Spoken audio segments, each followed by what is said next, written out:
Modifier le masque des diapositives. Un masque des diapositives, c'est la diapositive supérieure d'une hiérarchie de diapositives qui stocke des informations sur le thème et les mises en page des diapositives d'une présentation, y compris l'arrière-plan, la couleur, les polices, les effets, la taille des espaces réservés et le positionnement. Voici comment on fait pour modifier le masque des diapositives. Alors, premièrement, on va aller cliquer sur l'onglet Affichage. Ensuite, dans le groupe Mode masque, on va cliquer sur Masque des diapositives pour faire ouvrir le masque des diapositives.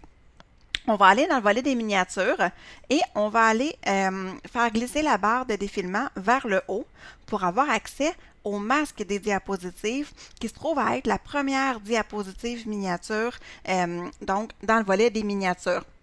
Les autres diapositives que vous voyez, qui sont à un deuxième niveau hiérarchique, en fait, ce ne sont pas le masque des diapositives. On appelle ça, en fait, le masque de disposition. Et en fait, pourquoi on appelle ça le masque de disposition? C'est parce que chacune des miniatures correspond à une disposition dans la présentation. Donc, par exemple, la disposition titre seul, la disposition titre et contenu, la disposition deux contenus. Donc, vous voyez un peu le topo. Alors, donc, chacune des miniatures qui se trouvent ici au deuxième niveau hiérarchique correspond donc à une disposition de diapositive. Et on va voir comment les modifier dans une autre capsule vidéo. Alors, aujourd'hui, ce qu'on fait ensemble, c'est seulement regarder le masque des diapositives qui est la première diapositive ici.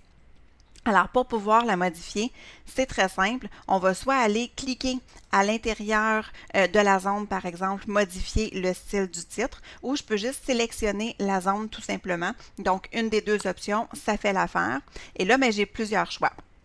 Je peux aller sélectionner thème pour modifier complètement le thème de la présentation. Je peux aller sélectionner un nouveau jeu de couleurs.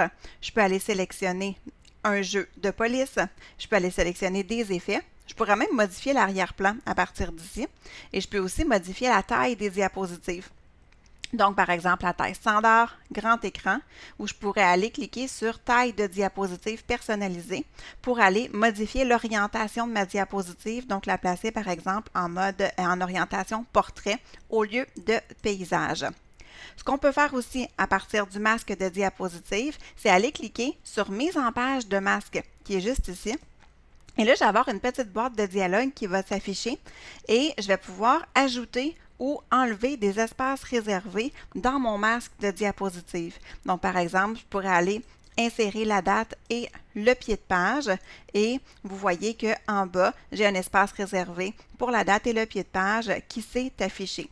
Donc, si on veut en supprimer, on clique sur mise en page de masque et on peut décocher ou cocher les cases à cocher selon ce que vous voulez faire.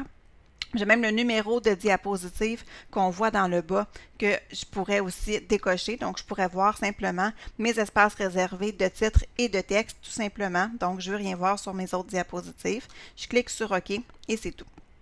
Ce qui est possible de faire, évidemment, c'est de modifier le type de police et de modifier la couleur.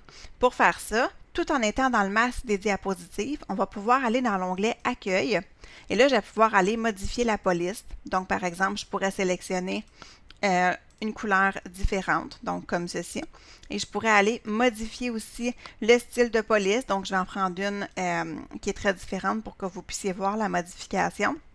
Je ne sais pas si vous avez bien vu, mais quand j'ai modifié la police, eh bien, tous mes titres dans mes diapositives se sont modifiés en même temps. Donc, c'est la preuve que j'ai vraiment fait la modification dans le masque des diapositives, étant donné que le style du titre s'est modifié sur chacune des diapositives. Donc, je pourrais aller modifier aussi le reste, donc ma deuxième boîte ici de dialogue. Donc, je pourrais encore une fois aller modifier la couleur, aller modifier la taille de police, je pourrais modifier la couleur, je pourrais modifier l'arrière-plan, etc. Donc, on pourrait faire plusieurs autres modifications. Alors voilà, c'est comme ça qu'on peut modifier le masque des diapositives dans une présentation PowerPoint.